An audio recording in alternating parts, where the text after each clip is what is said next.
When I was 18 years old, I landed an account that was almost $4 million a year in sales. What happened next taught me something that has stayed with me and carried through the last 40 years of my sales life. Let me give you a little bit of background, because this story really started with the small business my father and I were building at the time. We were starting up a food brokerage, and what we did is we represented food companies to go and distribute products and get products listed into major chains, independents, etc. So basically we were the sales arm for the company that was looking to get their products put out into these different markets.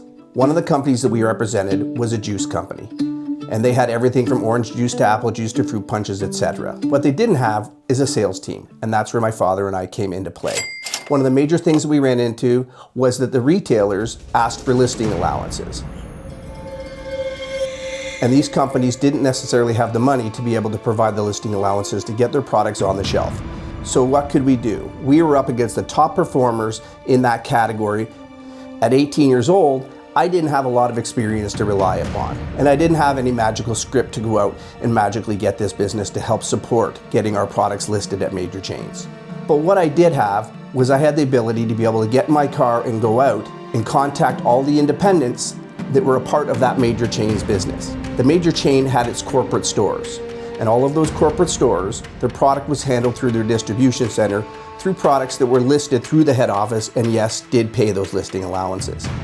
But what there was there another section of business, a section of business that had a whole bunch of independent stores where they had the autonomy to be able to make their own decisions on bringing products in that they could have for sale in their store, on top of the products that they were bringing in through their distribution center. So our target was to go after those independents. The idea was, if we could go after the independents and pick up enough distribution, then we could put some pressure on that head office. So my job was to go knock on the doors of those independent grocery stores, meet up with the store manager, and sit down and try to get my products listed. But we were up against the big boys. And what could I do to help separate myself and a small company against these big boys? That took some creativity. So what could I do to show that, you know what, we were of not just better value, but we also were of equal quality? And after a few no's, I sat down and I had to ask myself, what could I be doing differently? At the time, there was a marketing campaign that was put out there by Pepsi to go after Coke's business. And what they came up with is they came up with what was called the Pepsi Challenge. That's why the Pepsi Challenge has been asking thousands of people across the country to let their own taste decide. I adopted that principle and I thought this might just work for me. All across this country, people took the Pepsi Challenge. So I went into those stores, and when I sat down to sell, I brought in not just my sample, but I went to the shelf and I purchased one of the juice off the shelf of what they were currently selling. And the fact is, nationwide, more people prefer the taste of Pepsi over Coca-Cola. And I set up my own blind taste test. Now, you might be saying, how could I guarantee that what they were going to choose was going to be my juice that they were going to prefer? I couldn't, but that wasn't really the point. The point was, all I had to do was to get them to taste it. Pepsi. I like Pepsi a lot better. Pepsi tastes better. And it worked. I was able to go around to hundreds of stores and pick up distribution for our juice in those independents. Pepsi. It's Pepsi. Pepsi. I like Pepsi a lot better. Now we had distribution to the hundreds and hundreds of stores that this major chain had as independents. So our next approach was to take what we had and go to the head office.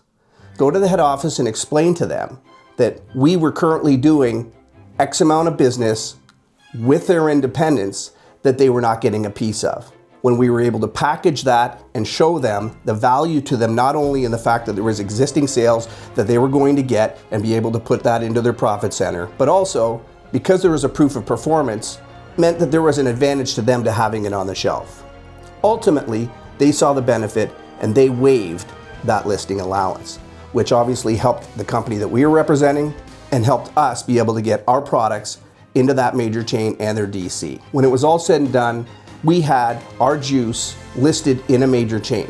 And at the end of the day, this represented at the beginning about a $4 million rollout to a company that when we took them on, they were doing a total of $500,000 gross sales. So this was a big win for them. It was a big win for us. And I can tell you, for me personally, being an 18-year-old and being exposed to this type of sales was a major lesson for me personally. And something that's carried with me, like I said, for the last 40 years, was it created a drive, a passion, and an excitement for sales. And something that I continue to chase to today, because I saw that you could take creativity and strategy and combine the two and go after business in a way that other people haven't thought of. I still look back now at my 18-year-old self, and I'm proud of what it was that we were able to accomplish, because that's what kickstarted my career, and it's also provided the drive that I continue to use today. Thanks for listening to my story, and please like and subscribe. It goes a long way for me to be able to create more content and know that it is truly making a difference. Bye for now, and remember, don't stop chasing success, but don't lose yourself in the process.